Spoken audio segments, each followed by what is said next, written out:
En los albores de la humanidad, el viaje ha sido más que un simple desplazamiento físico. En palabras de Todorov, en el acto de viajar el ser humano se enfrenta al otro, a lo desconocido, a lo inexplorado. Y es a través de ese encuentro que se opera lo que llamamos el acto de transformación, metamorfosis o evolución. En los viajes uno se encuentra cara a cara consigo mismo, frente a los miedos, como sus aspiraciones, convirtiendo el trayecto en un ejercicio de autodescubrimiento y crecimiento. Un desplazarse en el espacio para abrir autopistas internas que nos permitirán vivir meses, años, el resto de la vida. En palabras de Sylvain Tesson, por fin voy a saber si tengo vida interior, dijo antes de ir a Siberia a vivir 6 meses. No es casualidad que una de las primeras grandes obras literarias, La Odisea, sea la historia de un viaje, el de Ulises, que recorre mares y enfrenta peligros con el único deseo de regresar a su hogar, es decir, a sí mismo, a la vez que explora las profundidades de la condición humana. Cada isla, cada encuentro, es una metáfora de los retos que todos enfrentamos en la vida. La tentación, el amor, el dolor y la búsqueda de sentido. Ulises no regresa a Ítaca siendo el mismo hombre que partió. Su viaje le cambia para siempre, como ocurre en toda gran odisea personal. Ese paradigma del viaje como transformación ha inspirado a generaciones de escritores. Desde los cielos, explorados en avión por Antoine de Saint-Exupéry, en Tierra de los Hombres, que escribió tras un accidente en el que se perdió en el desierto, hasta las lejanas tierras de Siberia recorridas a pie por Sylvain Tesson, el acto de viajar se convierte en una herramienta para narrar los paisajes y las almas. Julio Verne llevó a sus lectores alrededor del mundo en 80 días y François-Henri Désirable a Irán, en el deterioro de un mundo, para ver y descubrir no solo al otro, sino a sí mismo. Todas estas novelas de aventuras por tierra, aire o mar, que de ningún modo son una simple sucesión de peripecias, son un ejemplo de lo que llamarían las aventuras trascendentes, aquellas que sitúan al escritor o personaje en situaciones límite y en peligro de cara a los grandes desafíos del ser humano. Cada destino es un capítulo, cada encuentro una página nueva que enriquece nuestra visión del mundo y de nosotros mismos. Tenemos con nosotros esta noche a Eva Orue, escritora y periodista, cuya carrera ha estado marcada por su habilidad de transformar esas experiencias en relatos cautivadores. Lleva a sus espaldas una extensa trayectoria en medios de comunicación y es ahora directora de la Feria del Libro de Madrid. Su voz se ha consolidado como una de las grandes intelectuales españolas del momento, uniendo a sus escritos experiencias y narraciones apasionadas. En el libro En el Transiberiano, una historia personal de tren que forjó un imperio, nos invita a acompañarla en un viaje inolvidable a bordo de uno de los trenes más emblemáticos del mundo. Desde su partida, el Transiberiano deja de ser un simple medio de transporte para convertirse en un espacio cargado de historia, de emociones y de encuentros. A lo largo de sus páginas, Eva Orue combina la crónica personal con una profunda mirada histórica y cultural, trazando un mapa no solo de las vastas tierras de Rusia, sino también de la condición humana. En tu caso, Eva, podemos decir que en 1992 buscabas ese periplo geográfico, cultural, de Moscú a Vladivostok, son, si no me equivoco, unos 10.000 kilómetros. Al subirte al Transiberiano para recorrer toda Rusia. Antes de emprender ese largo viaje, ¿tenías en mente a escritores, a obras literarias que te habían inspirado, que te impulsaron a partir en busca no solo de paisajes, ni de la historia de Rusia, sino también de la tuya? Buenas tardes a todos, gracias por efectivamente desafiar a la lluvia y al viento. Debo decir que el libro lo he escrito con Sara Gutiérrez, que está aquí conmigo, y de hecho lo subrayo no solamente porque es la autora, sino porque en realidad el libro es fruto de nuestra relación personal. Has dicho antes que los viajes cambian a la gente. En mi caso, además de los viajes que he hecho, He ocupado 3 corresponsalías y cada uno de esos destinos me ha cambiado. El que me cambió definitivamente la vida fue mi estancia en Moscú, como corresponsal de Onda Cero de 1993 a 1996. ¿Por qué me la cambió? Primero porque Moscú era un destino extraordinario, es un país casi europeo, el 20% del territorio lo es Europa, el resto es Asia. Era un momento histórico apasionante y básicamente me lo cambió porque a los pocos meses de estar ahí conocí a Sara, que era una intrépida médico asturiana, oftalmóloga, que se había ido a trabajar a la Unión Soviética, había llegado mucho antes que yo, había estado en una ciudad que ahora aparece con cierta frecuencia y por razones tristes en los telediarios, Kharkov, trabajó allí, y después se había trasladado a Moscú, donde yo la conocí comprando esquís en la calle porque me defendió ante un policía que me quería detener. Si todo esto no da para un libro, que venga Dios. Exactamente.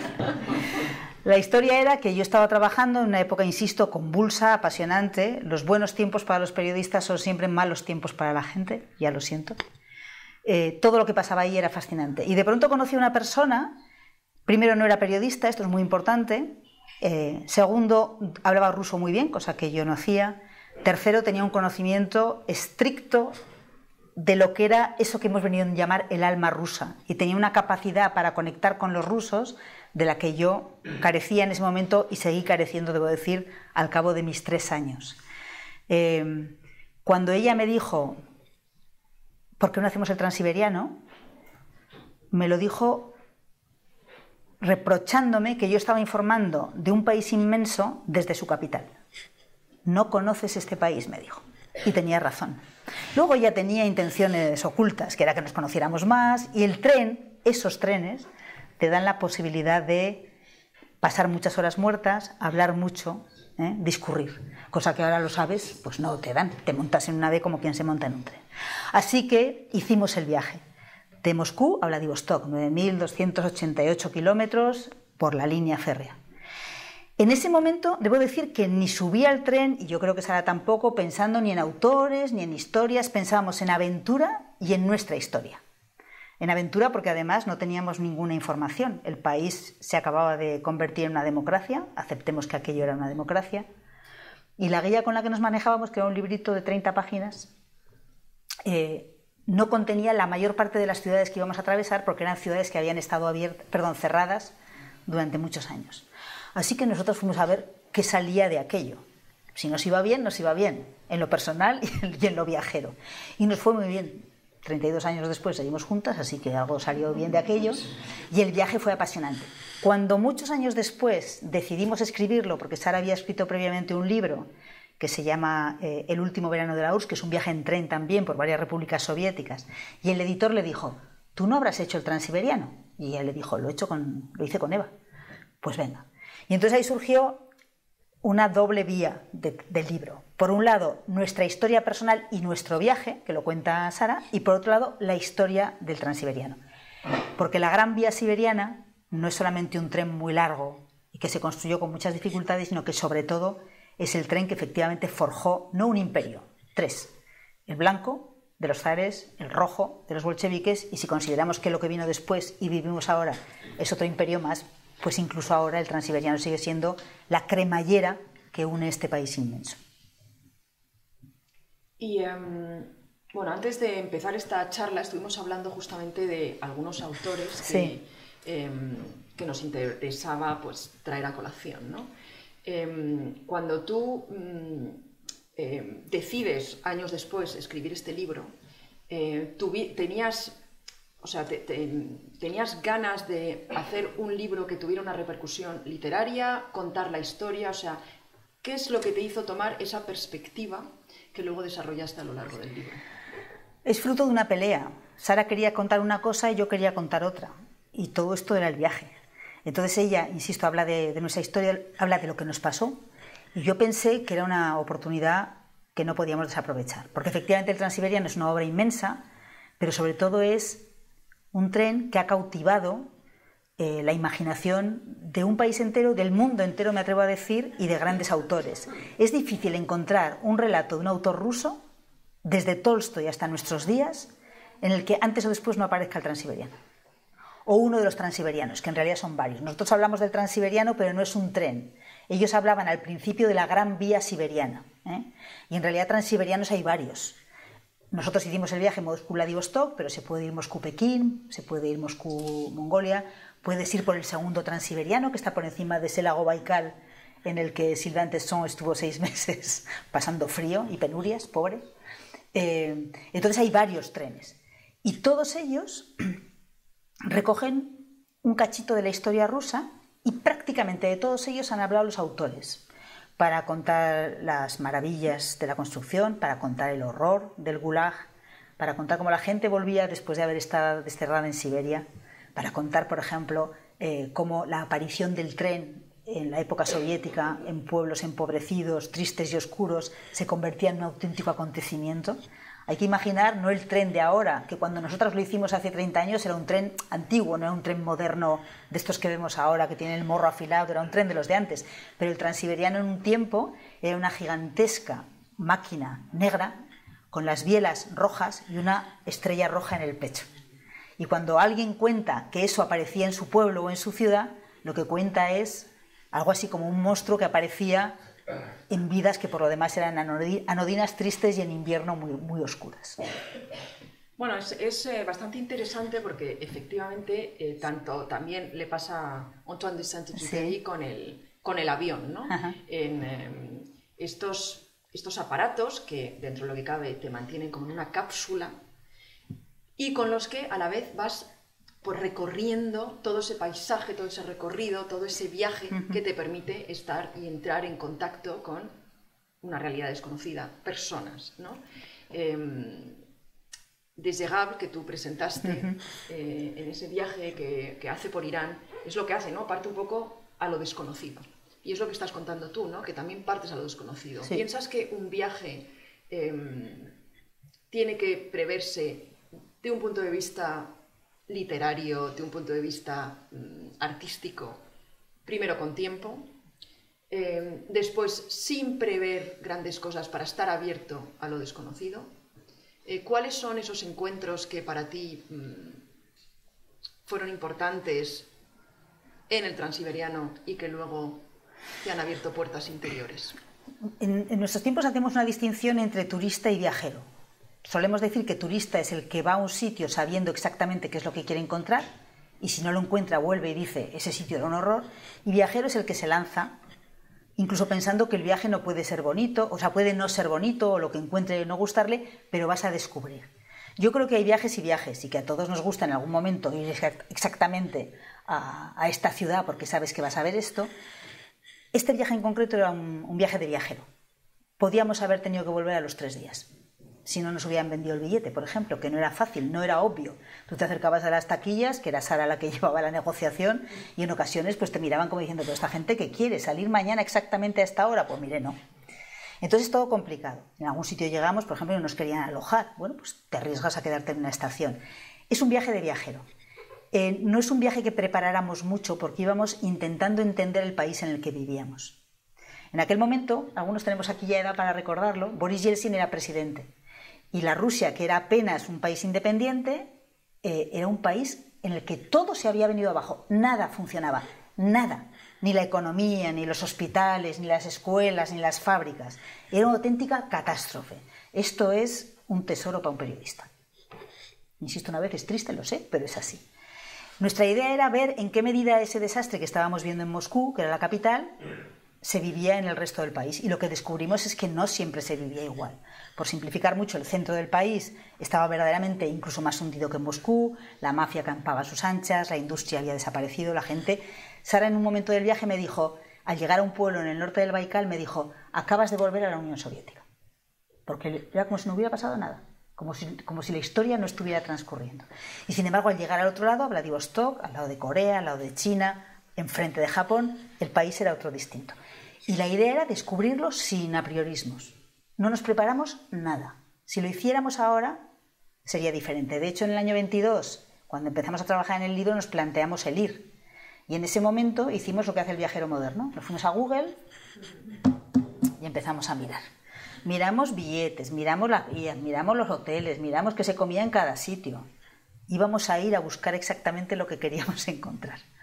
Pero empezó la guerra y como dice siempre Sara, en el momento en el que Rusia lanzó la primera bomba sobre Kharkov, pues se acabó. No queríamos ir a ese viaje ni aunque hubiéramos podido, no queríamos ir a un país que queríamos, que estaba atacando a otro país al que ella quiere más porque vivió allí. Y lo dejamos. Yo creo que el libro sale ganando de ese no viaje, porque hubiéramos hecho todo el rato la comparación entre el viaje del 94 y el viaje del 2022, y en realidad el libro tiene que ser nuestro viaje del 94 en aquella Rusia en descomposición. Pues bueno, no me lo has preguntado, pero yo creo que tuviste toda la razón y gracias a Dios que no volviste, porque no es lo mismo escribir un libro 30 años después sobre ese recuerdo que uno mantiene, porque al final es un libro sobre dos viajeras y no sobre dos turistas. Sí. Entonces, toda esa transformación que vivisteis se quedó ahí. Sí. El viaje, el tren ruso de aquel momento, hemos vuelto después y hemos ido en tren y algunas costumbres se mantienen, pero en aquel momento, si alguien ha viajado a Rusia y ha ido a un hotel, en los hoteles, en los pisos, siempre hay una persona que, o la había por lo menos, o sea, estaba la recepción y luego la señora que estaba enfrente de los ascensores, que te vigilaba. Y en el tren había un personaje parecido, que se llamaba la Pravadnitsa, que era la jefa del coche en el que tú ibas. Sara había hecho viajes anteriormente en alguna de las categorías más populares. Los trenes rusos normalmente tenían en ese momento el coche de primera, que eran con camastros para 2 personas, sí, que es el que nosotros cogimos para este viaje. Segunda, por decirlo así, con compartimentos con 4 camastros, y luego lo que se llamaba el Plus Car, que tenía 56, 54, 56. Claro, si tú te metes en un Plus Car, la experiencia es completamente distinta. La gente saca la comida, saca la bebida, son muchas horas dentro del tren, se comparten muchas cosas. Si vas en uno de 4, en aquel momento además hombres y mujeres mezclados, tú podías ir tú solita en un coche con 3 tipos fornidos. En nuestro caso, como teníamos mucho de lo que hablar, decidimos ir a 2. Entonces, la relación con la gente se establecía en todas las paradas en las que bajábamos, porque el vagón restaurante no funcionaba y entonces para proveernos de comida había que bajar en las estaciones y comprar a toda aquella gente que aparecía con lo más variado. Y luego en el samovar del tren. En cada coche había un samovar y al que tú te acercabas para que te dieran, para hacerte té, para hacerte café, para hacerte fideos instantáneos. Nosotros descubrimos el yakisoba, o como se llamaba entonces, en aquel viaje. Y a través de la Pravadnitsa, que por ejemplo a nosotras nos quiso emparentar con 2 marineros muy Jean-Paul Gaultier, que al parecer iban a Vladivostok y se iban a embarcar, y los pobres hombres estaban desesperados porque iban a incorporarse a la disciplina militar y necesitaban algún tipo de alegría. Y la Pravadnitsa yo pensaba que éramos unas sosas o unas, no saco buena idea de lo que éramos, supongo. Ella lo intentaba. Y esto es lo que pasa en los trenes cuando estás muchas horas, porque claro, estás un día y una noche y otro día. ¿Cuánto dura el Transiberiano? En aquel momento salía un día de cada 2 de Moscú y lo mismo de Vladivostok. Eran aproximadamente 7 días y medio si lo hubiéramos hecho seguido. Lo que pasa es que nosotros optamos por bajarnos. Entonces nos bajamos, hicimos Moscú, Ekaterimburgo, que es la ciudad donde se asesinaron a los zares. A nosotros nos interesaba no por los zares, que en ese momento no tenían mucha relevancia en la vida pública rusa, sino porque era la ciudad en la que había salido Boris Yeltsin, el presidente. Y teníamos interés en saber básicamente por qué lo habían dejado escapar. Porque este hombre salió de Ekaterimburgo y cambió la historia del mundo, y la historia de Rusia no siempre para bien. Luego paramos en Irkutsk porque curiosamente lo llamaban la París de Siberia. Ya te digo yo que no hay comparación, ¿verdad que no? Que es una ciudad preciosa, muy cerca del Baikal, preciosa en ese momento, pero destruida, construida. El centro todo eran casas de madera, por lo tanto ha sido víctima de varios incendios a lo largo de su historia.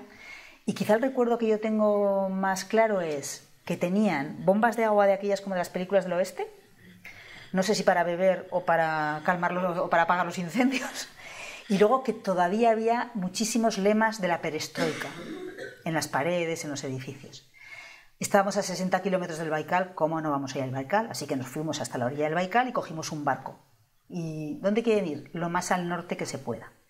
Y fuimos a un pueblo que se llama Severobaikal. El Baikal es un inmenso reservorio de agua dulce que dicen que acumula el 20% del agua dulce del planeta. Tiene especies propias que no se dan en ningún otro sitio del mundo. Son 10 horas de travesía desde Irkutsk, que no está al sur-sur, hasta Severobaikal, que no es el último al norte, es el último al que se podía llegar. Y este es el sitio donde cuando llegamos Sara me dijo, la Unión Soviética era esto, tarros de tomate, no nos dejaban en el hotel porque decían que no teníamos permiso. Oiga señora, hace 2 años que no hace falta permiso para estar. Da igual, esto no lo sabemos, en fin, este tipo de cositas. Volvimos otra vez, seguimos hasta Jabaros, ya muy cerca de la frontera con China. Y luego hay un tramo que es Jabaros-Vladivostok. Vladivostok está al final de Rusia, hay una península que es la península de Corea, y entonces Vladivostok está en el inicio, digamos, de esa península. Ese tramo, hay gente que lo ha hecho, Gervasio Posadas, por ejemplo, cuyo padre fue el padre de Carmen Posadas y Gervasio, que fue embajador en Moscú, pues Gervasio vivió allí y lo ha hecho en un tiempo en el que las persianas tenían que permanecer cerradas. Era Vladivostok, Jabaros Vladivostok, ¿no? Porque pasas muy cerca de la frontera china y se suponían que podías espiar. Cuando nosotros lo hicimos, pues ya no había esas precauciones y no cerraban tanto el tren. Y Vladivostok era una ciudad que era medio japonesa. Había muchos coches con el volante al otro lado y lo que nos pasó más gracioso fue que la policía nos dijo que nos pidieron un permiso, no lo teníamos porque no hacía falta, fuimos a la policía, Sara se peleó con el policía, Sara se peleaba en general con todo el mundo, tampoco es gran novedad, pero consiguió que nos dieran un permiso y entonces el policía nos dijo algo que era muy representativo de la Rusia de ese momento, que era, en Moscú dirán lo que quieran, pero aquí, si el gobernador dice que necesitan ustedes un permiso, necesitan ustedes un permiso. Cuando llegó Putin y se hizo un poquito fuerte en el poder, acabó con todo esto por el sencillo procedimiento de cargarse a los gobernadores y elegir a gente él y ponerlos él. Tú hace poco presentaste a Désirable sí. en el Instituto Francés, ¿no? No, en el High Festival, en el Segovia. Festival. Vale. Sí. Pues es un chico que también se fue a un país, que Irán. Es un libro magnífico. Es un libro magnífico, desde luego. Sí. Y va contando encuentros con cada personaje, con cada persona que se va encontrando sí. Y que le van abriendo pues este mundo desconocido sobre Irán. En tu caso, ¿cuáles son esos? ¿Recuerdas algún encuentro que te haya marcado más que ningún otro durante este viaje? Tuvimos uno chocante en Severobaikal, porque nos fuimos a cenar a lo que podemos llamar, un día en el que nos encontremos generosas, un restaurante. Y estábamos cenando y de pronto se acercó un señor. ¿Habéis visto la película Moonraker de James Bond? Que aparece un señor gigantesco con una especie de dentadura de hierro. Pues algo parecido a eso. Evidentemente borracho. Y entonces se empeñó en bailar conmigo. Y yo le decía que niet, pero él no entendía que niet era niet. Y en esto veo que Sara se vuelve y dice... Y coge una bandeja en el restaurante y se pone así y digo, le va a dar. Y el señor salió corriendo y luego tuvimos que volver al hotelito donde estábamos alojadas. Volvimos con mucho miedo porque pensamos que Moonraker iba a aparecer en algún momento. Y luego quizá no diría un encuentro solo, sino los encuentros en las estaciones. Yo creo que si digo una babushka todo el mundo entiende lo que es una de esas palabras rusas que han cruzado fronteras. Sí. Básicamente una abuela que no tiene mucho dinero. En Moscú las veíamos, porque estaban en el metro, estaban en los pasadizos, vendiendo lo que tenían en casa.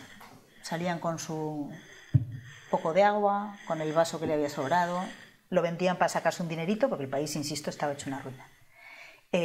No sé cuánto ganaban con aquello, pero algo les ayudaría. En las estaciones lo que vendían era comida. Entonces bajaban también un poco con lo que tenían en casa. Bajaban con pilminis, que es una especie de raviolis, bajaban con zanahorias, con ensaladillas no rusas, pero allí las llaman olivier, no las llaman ensaladilla rusa. Con ensaladilla rusa, con esta otra ensalada que se parece de col, que se parece un poco a la que utilizan a lo de los yanquis, con algunos frascos de una bebida que se llama kvass, que hacen con pan negro fermentado, que en Moscú la bebíamos, que iban gente todavía en ese momento con una especie de depósitos con un grifo, entonces abrían el grifo y tú bebías con aquellos vasos que decías, me quitaré la sed, pero voy a pillar un montón de cosas que no son buenas, y entonces la gente lo hacía a lo mejor en su casa. Yo creo que el vodka también hecho en casa, en algún samagón. Entonces el contacto con esta gente y con sus nietos, lo que había era abuelas y niños en las estaciones. Cuando volvimos de unos años en el 18 hicimos Moscú-San Petersburgo en tren, y ya no dejaban bajar a la gente a los andenes, como aquí. Hay un control a la entrada, pero en ese momento la gente llegaba, entendemos que como sabían cuándo pasaba el tren, se acerca. Del mismo modo que cuando ¿dónde fue lo de cuando nos cruzamos con el transmongoliano? En Novosibirsk se cruzaban el transiberiano y el transmongoliano. Y entonces los que venían de Mongolia se asomaban y por las ventanas vendían pantalones vaqueros. Y la gente los compraba por docenas, supongo que para revenderlos después. Pero había un comercio allí que era lo que mejor explicaba la situación del país en el que estábamos viviendo. Que era el momento en que se encontraban con extranjeros y con gente... Sí, o ellos mismos. Estando en Moscú de corresponsal, fui a Pekín para cubrir un congreso del Partido Comunista Chino, y Sara vino y fuimos con Olga Merino, que es una escritora, que además ha escrito sus experiencias rusas, y vivíamos puerta con puerta, nos fuimos las tres juntas, y a la vuelta recuerdo que en el aeropuerto de Moscú le abrió en la maleta a un señor que igual llevaba 100 camisas de seda azules, todas iguales. Y el señor se mataba con la razón intentando explicarle al policía que era para su uso personal.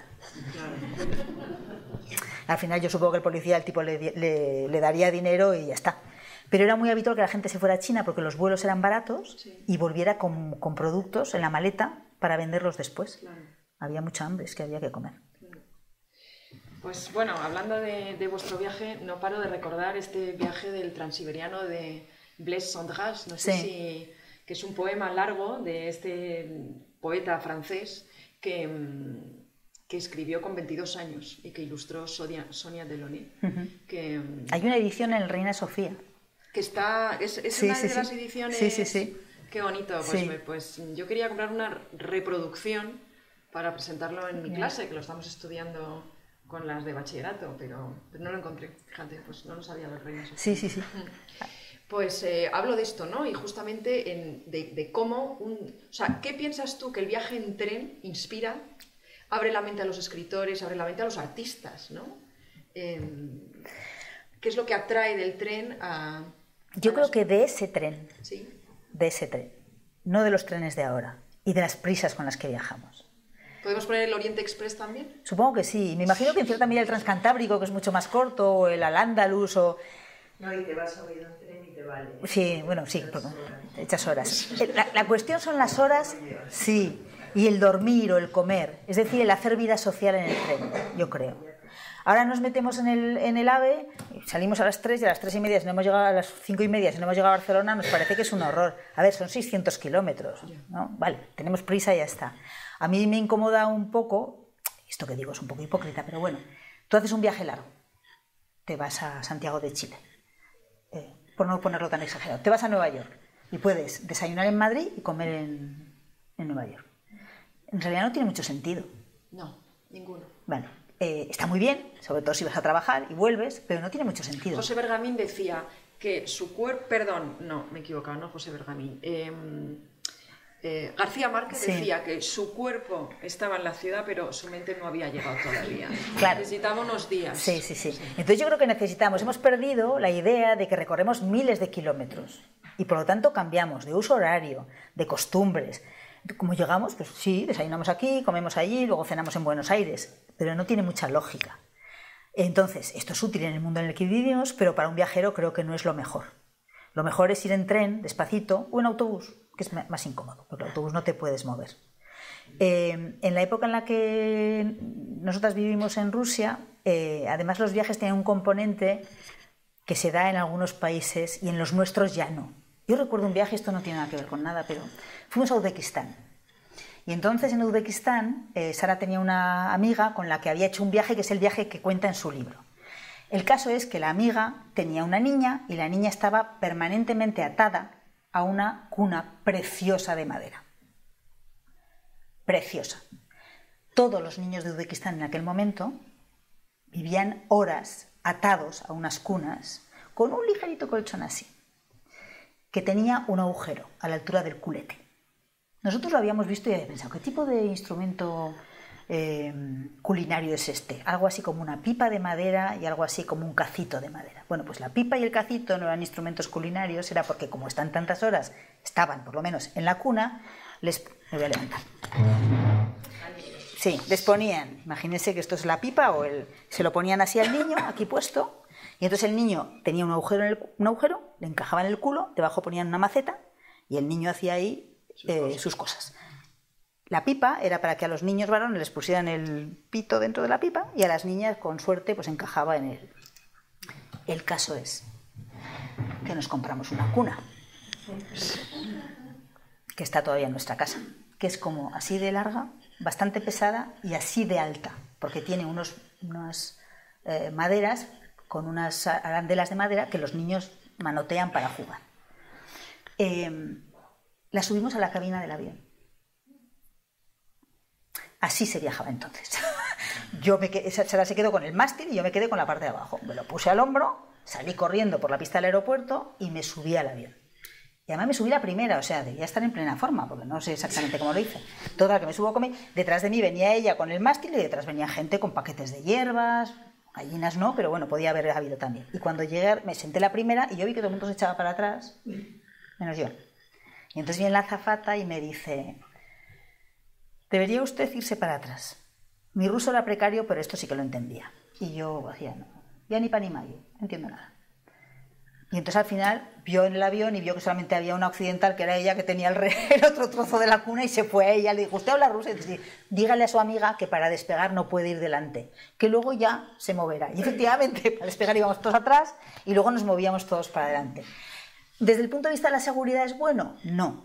Pero desde el punto de vista de la aventura y luego contarlo, pues está muy bien. Claro. ¿Tú sabes la de veces que nos hemos reído con esto? Claro, exacto, ¿no? Una de las cosas buenas de viajar es que luego uno tiene un montón de aventuras que contar en todas las reuniones. Hay personas como Sylvain Tesson que a mí me inspiran, me dan ganas de cambiar mi vida, que como te conté, pues es de trabajo 21 horas al día. Mal. Y yo si puedo llegar a Barcelona en media hora lo prefiero, en fin. Y por otro lado leo a Tesson y digo, yo quiero ser ese personaje cuya vida es viajar, contemplar la tranquilidad, alejarse de este mundo en velocidad en el que vivimos, para que los lectores nos demos cuenta de que este no es el mundo adecuado. En tu caso, que quizá no como Sylvain Tesson, te has pasado la vida viajando, te has pasado la vida pues tanto de corresponsal en lugares como viviendo en otros países, hablas un montón de idiomas, te has hecho a esas culturas, ¿no? ¿Cómo te acoplas luego de vuelta a tu propio país? ¿Eres una persona adaptable? ¿Eres una persona que tienes varias culturas dentro de ti? Diría que soy menos adaptable de lo que debería, pero diría que ese viaje y la estancia en Rusia me enseñó algo que no siempre aplico, porque yo también a veces tengo prisa y quiero llegar pronto a los sitios. Pero yo trabajaba con un periodista, antes de conocer a Sara, que ya abandonó la oftalmología y no solamente vivíamos juntos, sino que además se lo pasaba teta traduciendo y yendo de aquí para allá conmigo. Yo trabajaba con un periodista, Yevgeny, que era un santo varón que me aguantaba mucho. Y yo siempre estaba preguntando: ¿por qué hacéis esto? ¿Por qué hacéis esto? ¿Por qué en Rusia decís esto? ¿Por qué? ¿Por qué? ¿Por qué? Pachimú, pachimú, pachimú. Lo preguntaba tanto que en la radio tuve una sección que se llamaba Pachimú. O sea, era una especie de obsesión.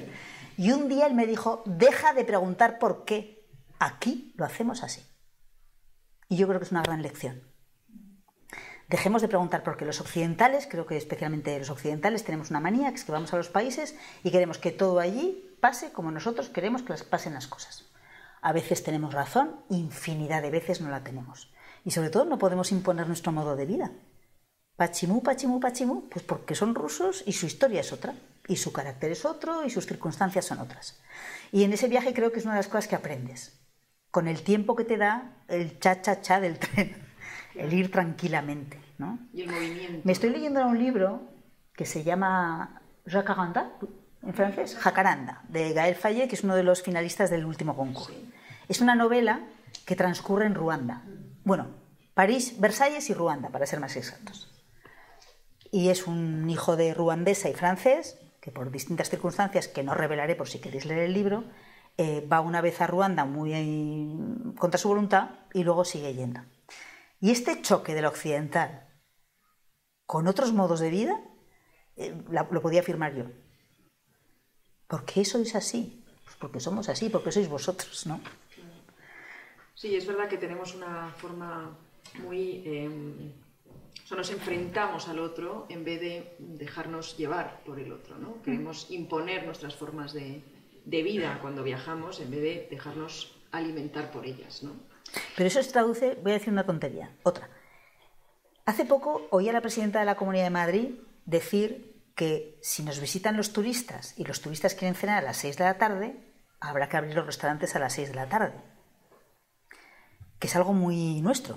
Mi familia vive en Barcelona y tú en Barcelona y cada vez más en Madrid, a las 7, a las 12 del mediodía no te puedes entrar a tomar un aperitivo, porque ya están las mesas para comer.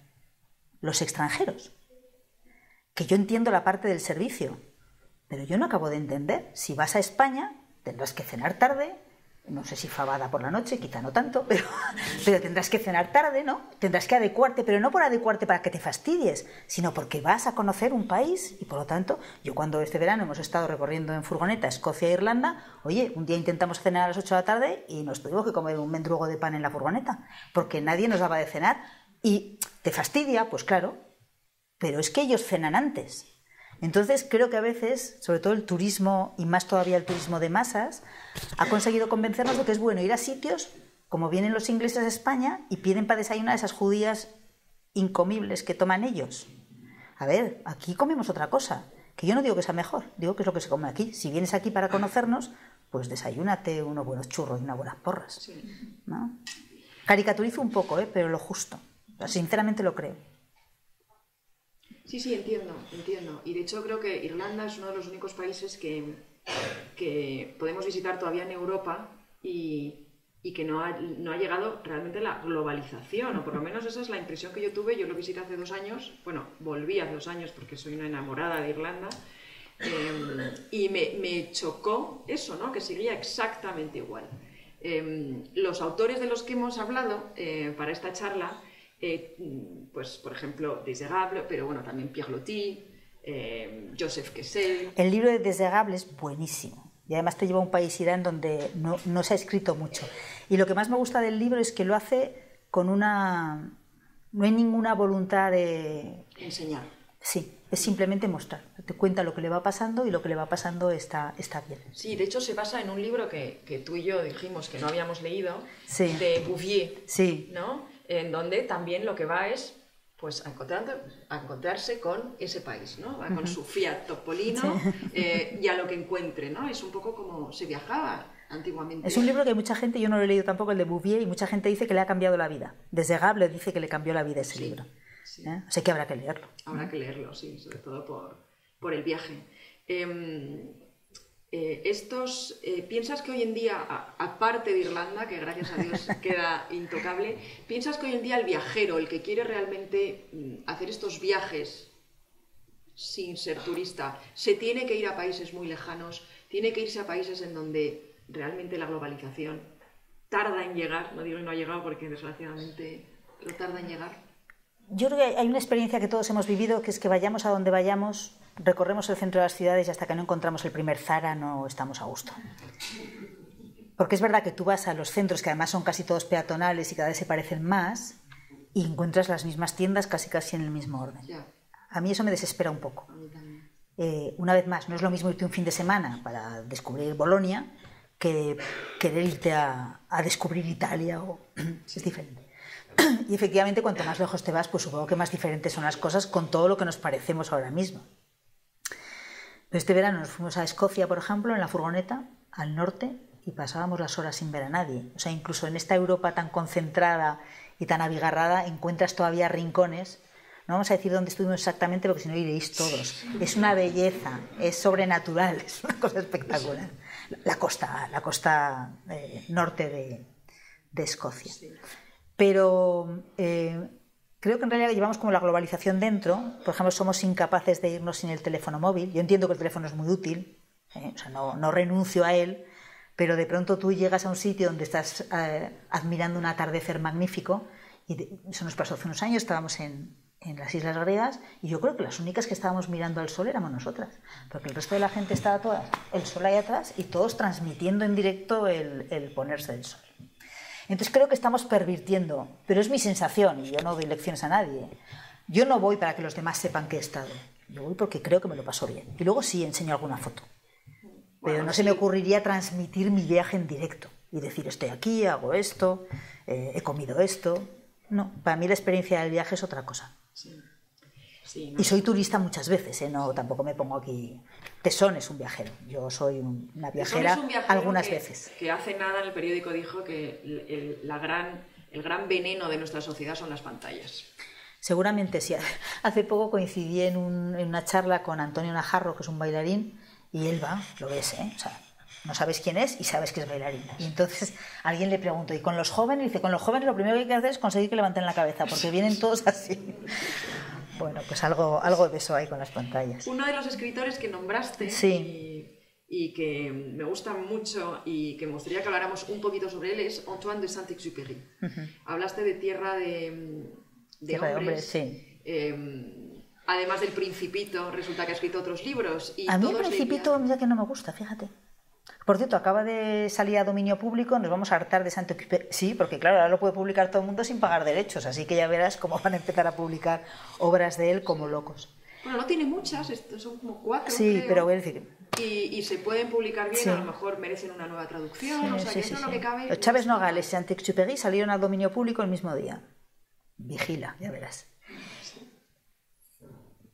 Si viajas y luego tienes habilidad para contarlo, es una dupla increíble. Y él lo tenía. Y además tiene una vida muy peculiar. Y cuando lees un poco sobre él, pues y te enteras de sus viajes con la Aeropostal, su trabajo en América del Sur, hay algo que en su vida ya es interesante. Y luego él lo cuenta bien. Es verdad que el Principito, por razones que yo confieso que no acabo de entender, ha eclipsado casi todo. Sí. Pero yo invitaría a la gente a que lea Saint-Exupéry más allá del Principito, que es un libro a la que la gente le gusta, a mí no me gusta especialmente, pero bueno, es mi opinión, no tiene más valor que ese. Como decía Harry el Sucio, la opinión es como el culo, todos tenemos uno, y la mía tiene el valor que tiene. Pues mira, para mí yo defiendo el Principito, pero también porque parte de una experiencia de mi infancia, ¿no? Yeah. Mi madre era pintora y para que no le molestara me ponía, cuando era un bebé, en una especie de jaula que había antiguamente, ¿no? Y entonces mientras ella pintaba, los parques, eso. El corralito. El corralito. El corralito lo ha dicho alguien que pasa por Argentina o algo así. Y entonces vivíamos todavía en Barcelona y me ponía los discos de Gérard Philippe recitando el Principito. No me lo ponía, se lo ponía a ella mientras pintaba. Y entonces yo me sabía de memoria la obra del Principito en francés, mucho antes de ir a vivir a Francia. O sea, que yo creo que el francés se me metió ahí como a través del Principito, que para mí, o sea, la voz de Gérard Philippe, ahora cuando la escucho, que todavía hay grabaciones por YouTube, no puede notar, y de hecho cada año en mi colegio francés les pongo a Gérard Philippe, a todas estas quieran o no. Toma. Y me emociona, pero tienes toda la razón sobre la vida de Antoine de Saint-Exupéry. Y tiene una historia, su final es trágico, pero también qué bonito, ¿no? Cómo se empeñó en viajar hasta el último día de su vida, hasta que su cuerpo desapareciera volando, ¿no? Cuando le dijeron, pero es usted muy mayor para viajar ya, para volar, 44 años. Imagínate. Le consideraban ya demasiado mayor, él dijo, es que yo quiero desaparecer volando. Y lo hizo. Y en los últimos momentos de su vida cambió solo una cosa del Principito. ¿Ah, sí? Eso no lo sabía. Que el Principito había puesto en la primera versión que movía su silla y vio una vez 43 amaneceres. Y lo cambió por 44 amaneceres. O sea, cambió ese número como, no sé, una especie de premonición sobre su propia muerte, ¿no? De todas maneras, hablamos de libros de viajes. Cuando me planteasteis la conversación, yo pensé, hubo un tiempo, hace no muchos años, que en España se hablaba mucho de la novela histórica. Y en realidad no estábamos hablando de novela histórica. Marguerite Yourcenar escribió novela histórica y era buenísima. El hereje de Delibes es novela histórica, ¿no? Cuando decimos novela histórica nos referimos a un tipo de novela que obedece a una fórmula que se supone que funciona. Pero en realidad, novelas históricas excepcionales hay muchísimas. La mayor parte de las novelas son históricas en la medida en la que reproducen un periodo histórico concreto y ya está, ¿no? Con los libros de viajes creo que pasa un poco lo mismo, que a veces tenemos en la cabeza libros de viajes, libros que reproducen viajes, cuando en realidad los libros en sí todos son libros de viajes, puesto que nos invitan a viajar a otras épocas, a otros personajes, a otros momentos. Y es verdad que cuando te gusta leer y te gusta viajar, en ocasiones en lugar de coger la guía que sea, te coges un libro. Cuando hicimos el viaje a las Islas Griegas, yo me fui con Javier Reverte. Luego te digo Claro. cómo que me fui yo a las Islas Vírgenes. Y este verano en Irlanda nos pasó una cosa preciosa, que es una de esas cosas que justifican la lectura y el viaje. Y es que llegamos a un pueblo cuyo nombre no recuerdo, y yo había leído que Reverte, que hizo un libro que se llama Canta Irlanda, que tiene una historia personal el libro, porque lo preparó, no lo publicó y volvió años después, tantos como 12 años después, a un sitio para encerrarse, para escribirlo. Y él hablaba de un pub y de un grupo que en Irlanda hay algunos pubs tradicionales donde la gente, hay un par que son profesionales y el resto tú te presentas ahí con tu guitarra y te dejan tocar, con efectos y resultados dispares. Sí. Total, que él hablaba de un pub y de un señor. Luego descubrimos que en el pueblo había 2 o 3 pubs, o sea, tampoco es que hubiera que buscar mucho, y fuimos ahí. Y entonces había un grupo tocando, hablando en inglés, de ese que no entiendes, y de pronto uno de ellos se levanta, se va, y otro le dice, hasta, ¿cómo le dijo? Mañana más, pero no mejor, en castellano. Mañana más, pero no mejor. Y de pronto yo pensé, este es el tipo del que habla Reverte en su libro. Y nos acercamos y efectivamente, el señor estaba todo orgulloso. Y yo lo llevaba en el Kindle, en el teléfono. Entonces lo busqué y digo, mira, aquí habla de este. Él no sabía. Dice, a mí pasó por aquí un escritor, no sé si lo conocerás. Entonces a veces los libros se encuentran con la realidad. Sí. Y luego resultó que este señor es un enamorado de España, ha vivido en Alcalá de Henares, es un enamorado especialmente de Asturias, ha tocado con grupos asturianos que Sara, que es de Oviedo, conoce, así que ahí hay un vínculo. Pues sí. Sí, hay una diferencia, yo creo, entre los libros de viajes españoles y los libros de viaje franceses. En Francia creo que conciben el viaje como un despertar de la inspiración. De hecho, hay editoriales que mandan a los escritores a hacer el Transiberiano. Sí, hace unos Vete a años. hacer el Transiberiano Sí. y ya veremos lo que sale de ahí. Y sale un libro. Hace unos años organizaron un viaje con varios escritores. Yo he leído el de Dominique Fernández. Sí, ¿ves? Sí, sí, sí. Y entonces es un poco lo que Todos hace tuvieron que Desde escribir un Gaulle. libro sobre el Transiberiano y cada uno escribió un libro completamente distinto. Exacto, ¿no? O sea, el francés busca un elemento que despierte esa imaginación. Hay otra manera de hacerlo, que también lo están haciendo algunas editoriales, que es que hacen que el escritor elija un museo y pasan una noche dentro del museo para luego escribir algo, que también es bonito, ¿no? Son como pequeñas... Sí, cada vez hay más. Ahora el Prado, por ejemplo, tiene cada cierto tiempo tiene un escritor invitado. Ha venido, nunca lo pronuncio bien, J.M. Coetzee, no sé cómo se pronuncia. No, están durante una estancia, entonces tienen acceso al museo y luego tienen que escribir algo. Estuvo la premio Nobel polaca Olga Tokarczuk, también, no me acuerdo quién viene, ahora viene alguien también muy interesante. Y la idea es, tú durante 3 meses puedes entrar prácticamente donde quieras en el museo.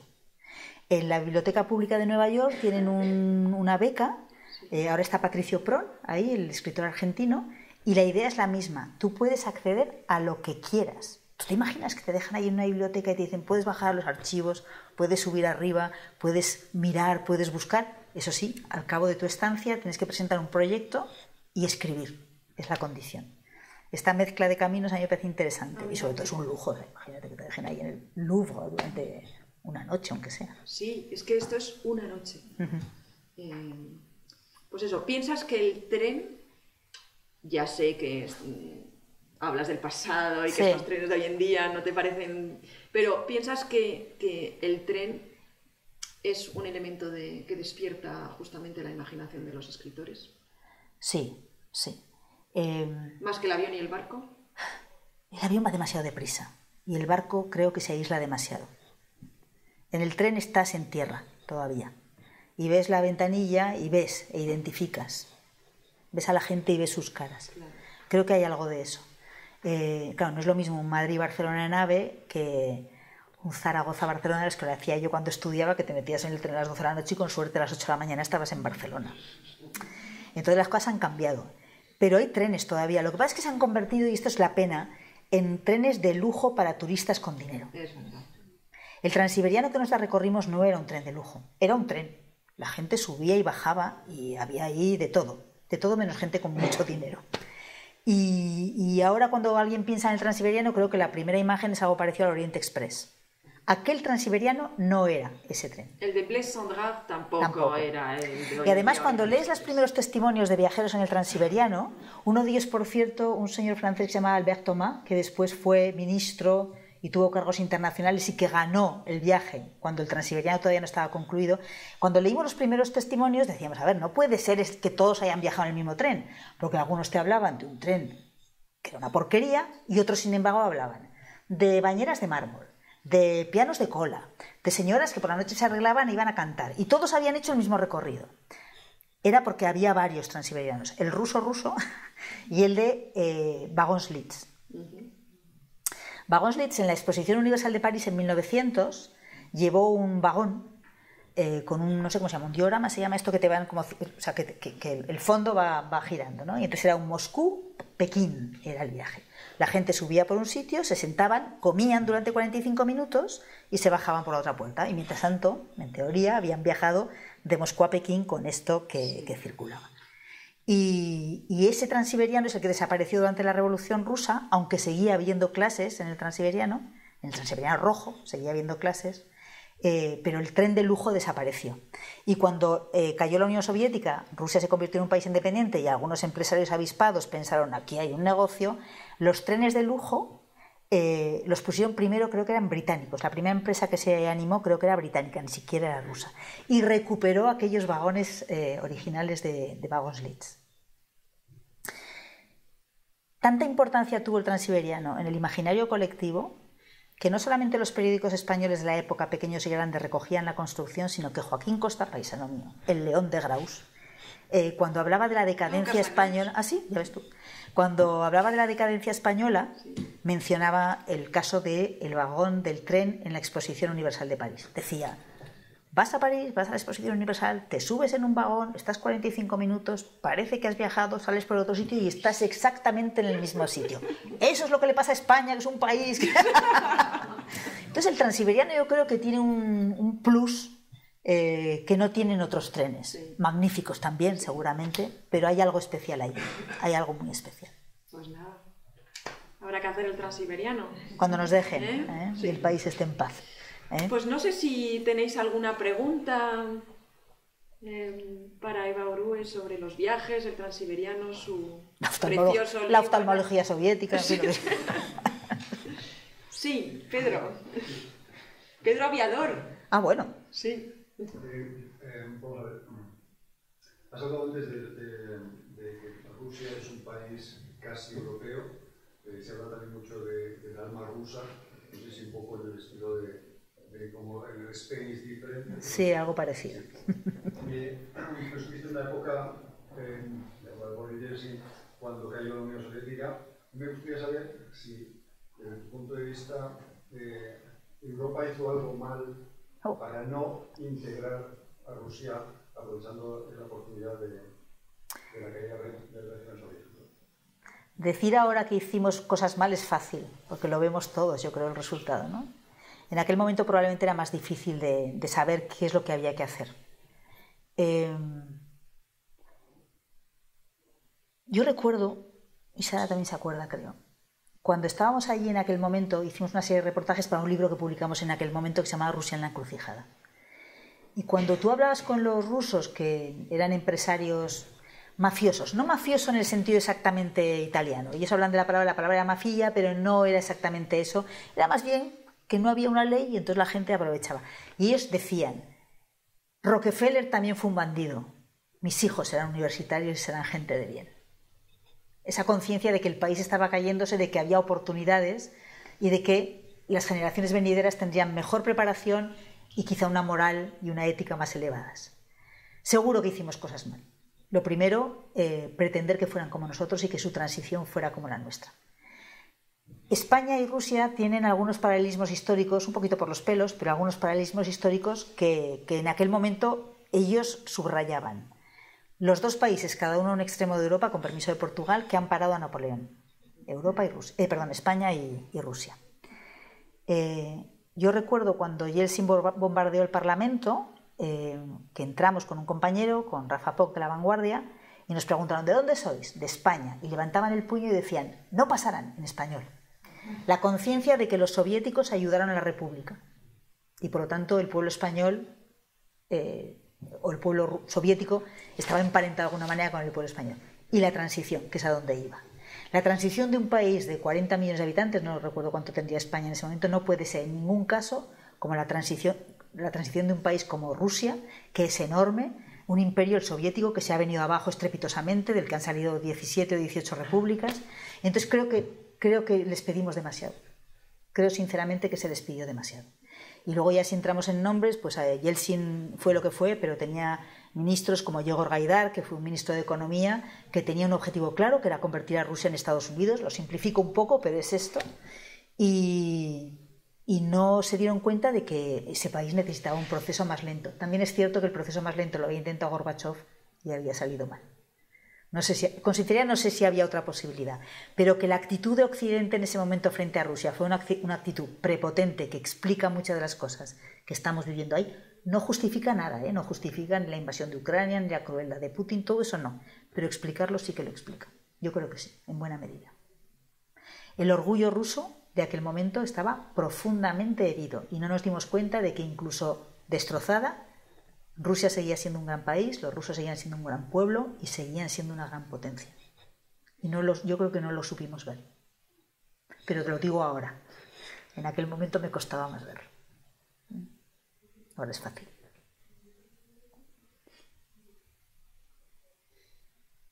¿No?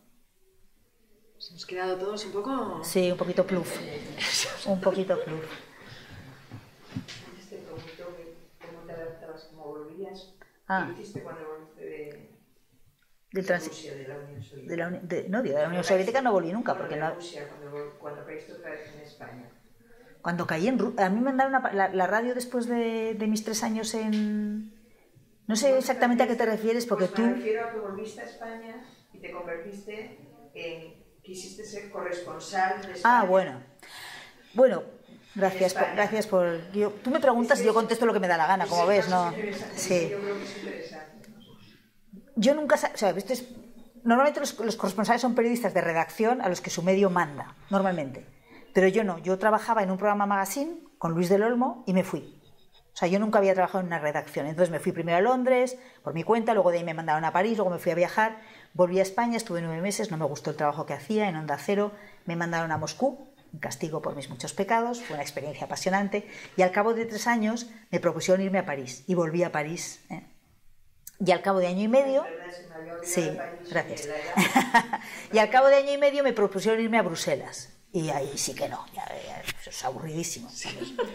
Entonces volví a España. Sí. Entonces en esos 10 años en los que yo había estado en España unos 8 meses, un periodo intermedio, este país había dado un cambio brutal. Fueron los años de la entrada en la Unión Europea, los fondos europeos, el país era otro. Y entonces adaptarse a una redacción cuando has estado 10 años pendejeando por ahí es muy complicado. La redacción tiene sus horarios, sus normas... hay que aguantar a los compañeros. Y entonces propusimos, porque me volví ya con Sara, que también había estado conmigo en París, hacer algo así como corresponsal en tu propio país. Y estuvimos durante un año viajando, no sé si alguno os acordáis de Juan Antonio Cebrián, que tenía un programa en Onda Cero. Claro. Bueno, pues durante un año viajamos, que lo mejor que hemos hecho en la vida, yo creo, viajábamos una semana y el domingo yo iba a la radio que me tocara cerca y contaba lo que habíamos visto esa semana. Y luego hicimos algo parecido, pero un poquito más complicado, porque era diario, con Marta Robles en la tarde también en Onda Cero. Y es curioso porque cuando tú vas a un país que no es el tuyo, asumes que vas a ver cosas raras. Cuando las cosas raras las ves en el país que es el tuyo, la experiencia es muy diferente. Pero me parece fascinante, tenéis que escribir un libro sobre esto. Ya, no sé. No, me parece genial.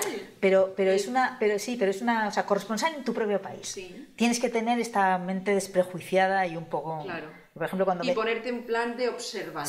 Sí. Y claro, el país tiene que haber cambiado respecto a lo que tú... O sea, las condiciones se dieron en ese momento y probablemente no se dan ahora. Pero fueron 2 años. El primero fue muy bonito porque viajábamos mucho y trabajábamos poco. El segundo viajábamos mucho y trabajábamos demasiado. Pero los 2 años en conjunto fueron muy bonitos. Porque España era otro país. Y cuando te vas fuera, en aquella época en la que no había redes, internet no funcionaba, no recibías las noticias de lo que pasaba en tu país, que que he estado tantos años haciendo tertulias políticas y de pronto hay momentos en los que pienso, yo eso ni lo he vivido, ni me acuerdo, ni nada, porque tengo una especie de blanco. También me pasa con las canciones. La gente me dice, ¿este grupo? ¿Qué grupo es este? Ahora, preguntadme un grupo de los 70 que me los conozco todos.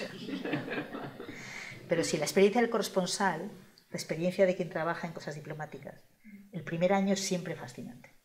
El segundo empieza a dominar, el tercero te empiezas a aburrir y el cuarto quiere salir corriendo. Más o menos. Bueno, pues muchísimas gracias y muchísimas gracias, No, Eva. gracias a ti, Jacinta, y gracias a todos por aguantar la turra.